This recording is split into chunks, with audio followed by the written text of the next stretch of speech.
All right, it's July 15th, 2020. This is part 10 of 10. We're going to make it through the end of the book as promised. And let's finish up. This is, what's the name of the book again?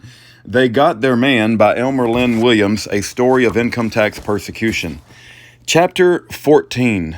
This is the appendix, by the way. The Dowdle Brothers, page 181. A Texas politician campaigning for judgeship made this frank appeal to the electorate. For 16 years, I have been a justice of the peace. And all that time, no one can truthfully say that I ever decided a case against a friend or a Democrat. An examination of the record of Michael L. Ego would disclose that he closely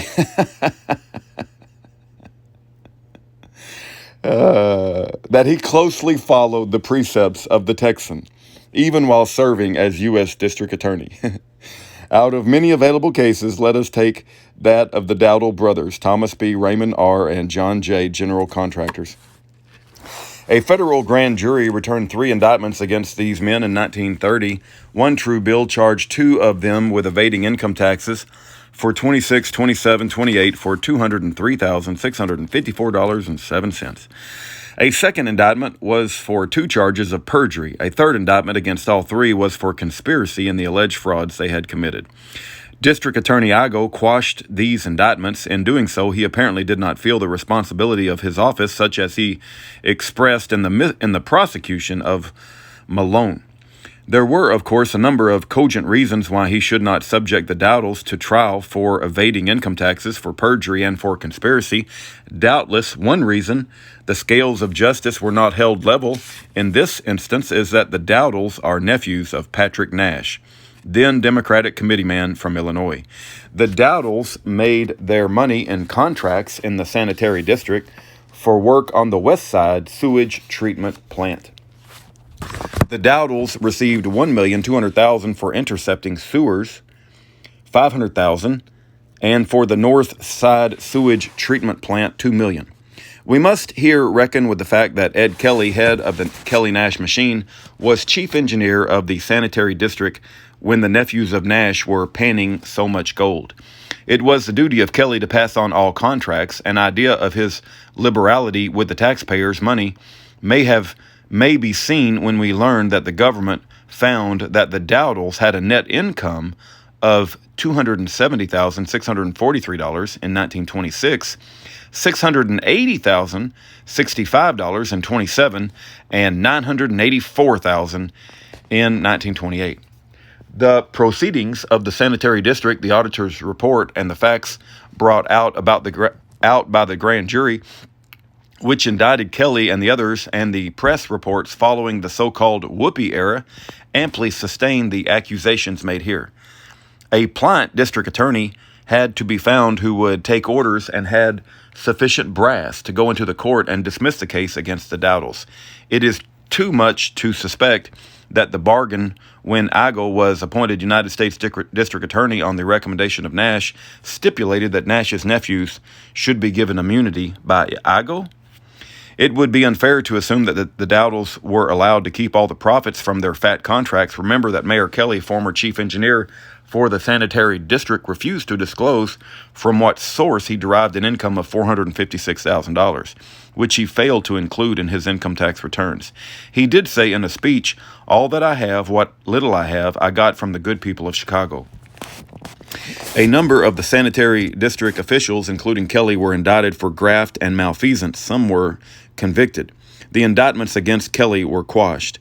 When the indictments against the Dowdles were returned, it was stated in the press, "The return of these bills is part of the plan through which George E. Q. Johnson, United States District Attorney, plans to blast corrupt politics in Chicago." There was hearty approval when President Hoover appointed Johnson to the federal bench. Judge Johnson was fearlessly discharging the duties of his new office when the Kelly Nash machine gained federal control, then reached its tentacles into the United States Senate and prevented the confirmation of his appointment. Chapter 5, George L. Chamberlain. The quotation, "Politics makes strange bedfellows rich," is the new version of an old saw. The following story confirms the adage.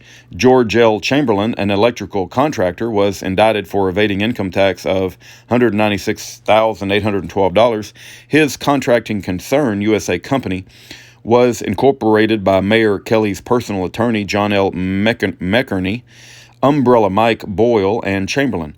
A more perfect setup could not be devised. With Kelly, chief engineer of the sanitary district, and Boyle, boss of the Electrical Workers Union, McCurney was also secretary of the Chicago Concrete Post Company, which sold $450,000 worth of post to the city.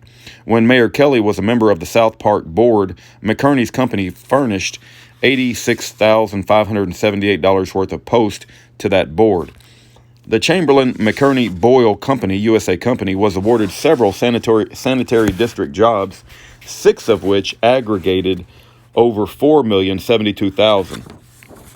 The lighting equipment for the 4 and 1/2 mile McCormick Road was furnished by them at a price of $727,000, which experts said was $527,000 too much. The concrete lighting post cost taxpayers $1,200 each. Chamberlain was reported to have drawn $634,500 in currency from the First National Bank between September 9th, 1927 and August 22nd, 1928. On the eve of submitting one bid, Chamberlain drew $96,000 in currency from the Foreman Bank. The Chicago American of November 11th, 1929 said, "The contractor refused to say where the money went, but he is said to have admitted it went practically for graft." Assistant State Attorney John Northup, who directed the Cook County quiz, uncovered many interesting financial transactions by Chamberlain of the USA Company. The press report on August 17th, 1933 said, record of the various suits against Chamberlain show the expenditures of hundreds of thousands of dollars for presents for trustees and officials of the sanitary district during the time the USA Company was receiving funds from the district for contract work. On Igoe's recommendation, the Chamberlain indictment was quashed. Igoe refused to prosecute the Dowdle brothers, or George L. Chamberlain. If he had done so, he would have laid bare the greatest ring of grafters, bribe givers, bribe takers, and plunderers who had ever disgraced Chicago. Following his servile conduct to the Kelly Nash machine, Igoe was rewarded by elevation to the federal bench. Recall how Igoe went on the witness stand in Cincinnati, testified to the good character of his friend George Remus, the notorious gangster, convicted of both murder and bootlegging. Recall also that Igoe, when confronted with canceled checks, which he had received from Remus, which bore Igoe's endorsement, admitted that he had received financial help from Remus when Igoe, was a candidate for the office of State's Attorney of Cook County. To be able to violate the law was the principal asset bootlegger Remus possessed. Therefore, he gladly gave part of his bootlegging graft to Igoe with the hope that Igoe, as state's attorney, would become the law enforcing officer of Chicago, which was the Remus bootlegging headquarters at the time. It was then that Igoe was a member of the state legislature, a maker of laws, and yet he blandly admits that his financial backer was Remus, whose chief concern was to be allowed to break the laws with impunity, the very laws which Igoe, if elected, would be sworn to enforce. Chapter 6, Probations Granted by Judge Hawley. 1. Joseph J. Hummel, alias Doty, transporting women or girls for immoral purposes. 2. William A. Hurlberg, alias William DeVoe, mailing obscene matter and transporting obscene books and prints. 3. Claude S. Lone, transporting stolen motor vehicles. 4. Jack Adler, transporting obscene pamphlets. 5. Philip Paul Lehman, transporting stolen auto. William Sykes, transporting, etc., stolen vehicles. 7. Ted Elsner, transporting stolen autos and possessing same. 8. Harry Carr, transporting, etc., stolen autos. 9. Fred E. Danielson, transporting a stolen motor vehicle in interstate commerce. 10. Orville Bennett, transporting stolen motor vehicles in interstate commerce and receiving same. Charles Grundy, transporting stolen vehicle in interstate commerce and receiving same. Edward John Saggart, embezzling and making false entries in the bank, 2 years sentence, probation. Joseph F. Berries, post office employee, embezzling, etc. John J. Metikjaga, embezzling public monies or other monies. Clarence D. Knight, officer of the member bank of Federal Reserve Bank, embezzling funds and making false entries. Oh my goodness. Hold on just a second. This is crazy. Okay, I'm not going to read every one of these. It goes from, on the next 2 pages, it goes from 16. I read the first 15, right? It goes 16 to 71. It's in very, very small print. And it's all kinds of crimes from bootlegging, defrauding, possessing and operating a steal, obtaining money and attempting to obtain money for services not authorized, unlawfully uttering forged documents, defrauding businesses, wholesale liquor dealers, operating without a license, operating a steal. These are all probations granted by Judge Hawley, right? Selling narcotics, unlawfully purchasing narcotics, unlawfully selling narcotics. So it's just about, like I said, about 60 people that have done terrible things, and they were granted probation by Judge Hawley. Anyway, picking up on page 188. These do not include all the persons convicted in Judge Hawley's court and placed on probation by him, but they are sufficient to establish the fact that Judge Hawley, in denying probation to Malone, used a far different method of measuring justice than he used to men found guilty of peddling narcotics, bootlegging, counterfeiting, and white slave traffic. Chapter 7, Federal Justice. You're a rascal of a servant, I will convict you by what you have said yourself. Luke 19:22. You rascal of a servant, I will convict you by what you have said yourself. That can't be King James. Anyway, they say it's Luke 19:22. Federal Justice, a book by Homer Cummings, from former Attorney General of the United States, came from the press in 1937. Many statements in this volume diverge widely in preachment as related to practice in the administration of federal justice during the author's term in office. In the introduction of his book, Mr. Cummings says, a government of laws makes heavy demands upon those who tend its administration. For a century and a half, men of substance and character have devoted themselves to this task. From the vantage of the years, we may look back upon their triumphs and mistakes. To be sure, there are sordid chapters and many unhappy and unflattering incidents in the history of federal justice. It is doubtful if any judicial district has furnished a more sordid chapter than that of the Northern District of Illinois during recent years, nor can Mr. Cummings extricate himself from the happenings of that period in view of a few matters in which he and Michael L. Ego were parties. Mr. Cummings says there has been an effort to avoid the partisan administration and quotes, the office I hold, said Attorney General Bates, Edward Bates, appointed by Lincoln, is not properly political, but strictly legal, and it is my duty above all other ministers of state to uphold the law and to resist all encroachments from whatever quarter of mere will and power. Page 499. Cummings also refers to an order by President Cleveland in 1886 prohibiting political activity to all in the federal service. Office holders are the agents of the people, not their masters, said the president. Commenting on this order, Cummings says, the Attorney General and the President have continued to a greater or lesser extent to enforce the rule. By the force of his position, an officer of the Department of Justice is disabled from conspicuously engaging in political contest.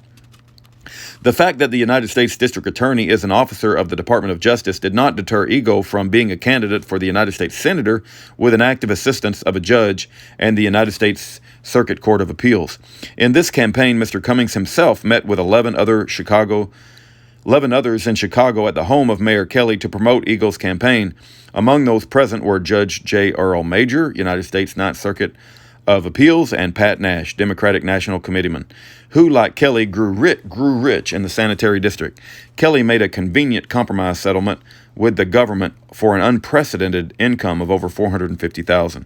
The action of these administrators of federal justice could scarcely be regarded as an inconspicuous participation in political contest, which seems to be the Cummings modification of President Cleveland's order. In view of the sneering comments made by Judge Major in complying with Ego's demand that Malone's convictions be upheld, here is another quotation from Cummings' book showing a wide divergence between pretense and practice.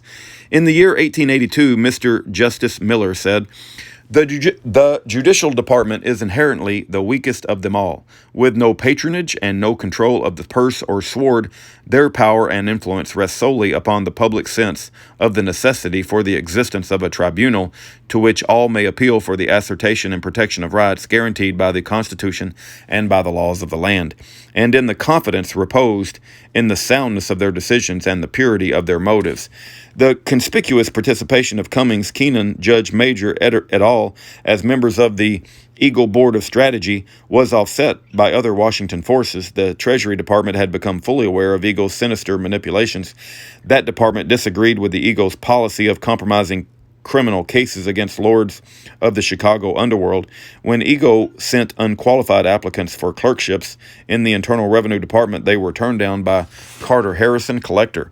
Harrison's action was sustained by the Treasury Department, thus explaining in part why, in spite of efforts of Judge Major, Cummings, and others, Eagle failed to get the nomination. There is consolation in the knowledge that Malone also played a definite part in Eagle's failure. Elihu Root in 1904 wrote, "The view of the practical politician seldom agrees with that of the bar, but long years after an administration has passed away, a good or bad judge remains as a monument and a witness to the character of the administration." Homer Cummings has resigned from the office of the Attorney General. It was upon his recommendation that Eagle was appointed to a federal judgeship where he is to preside for the remainder of his life as a monument to the inevitable result of measuring moral and mental fitness for that exalted position with a partisan political yardstick. His appointment calls to mind the remark of Shakespeare, "The evil that men do lives after them. The good is often interred with their bones." When the Lord Treasurer introduced Coke as an Attorney General to Queen Elizabeth, he said, "Here is your Attorney General qui pro domina regina sequitur, who prosecutes for our lady, who prosecutes for our lady, the Queen." Elizabeth answered, "It should be Attorney General, who prosecutes for our lady, the truth." Thomas Carlyle has left us the following eloquent thesis on justice, which we hope will be a source of satisfaction to the victim in our story. It has greatly inspired and encouraged the writer. "The grand question still remains, was the judgment just? If unjust, it will not and cannot get harbor for itself, or continue to have footing in this universe. In this God's world, with its wild whirling eddies and mad foam oceans, where men and nations perish as if without law, and judgment for an unjust thing is sternly delayed, dost thou think that there is therefore no justice? It is what the fool has said in his heart. It is what the wise in all times were wise because they were denied and knew forever not to be. My friend, if thou hadst all the artillery of Woolwich trundling at thy back in support of an unjust thing, and infinite bonfires visibly waiting ahead of thee to blaze centuries long for thy victory on behalf of it, I would advise thee to call halt, to fling down thy baton, and say, in God's name, no. Often we despair in the thought that our civilization has broken away from the strong anchorage of law, and is adrift like a tumbleweed born in the breast of a rushing river, destined to be lost in a vast turbulent sea. That is not so. The strong dikes of organized reason will securely hold us from the onrushing flood of despotism. The storm will subside, and the comforting calm of reason and justice will again guide and protect us. It is my hope that William H. Malone, his family, and legion of friends find comfort in this faith. Okay, the book tries to end on a positive note, and I would just say that our positive note is in the Word of God. It is in the Holy Bible, and it's not in some quote from Shakespeare, but it appears that the author of this book did his damnedest to write a book that would exonerate William H. Malone from any wrongdoing, which appears to be the target of a political trial in which he was a political prisoner. And yet we continue on in the year 2020, nearly 100 years later. So, all right, that's the end of this book. Again, the title was They Got Their Man by Elmer Lynn Williams, a story of income tax persecution. And I found it very interesting. I found it revealing and insightful. I hope you did too. We're going to read, the next book that we're going to read is Lost Sheep Found by Red Beckman. I've got approval to read that into YouTube. It's a short book, but I'm told it's very good. I have not read it. We will read it together. Lost Sheep Found by Red Beckman.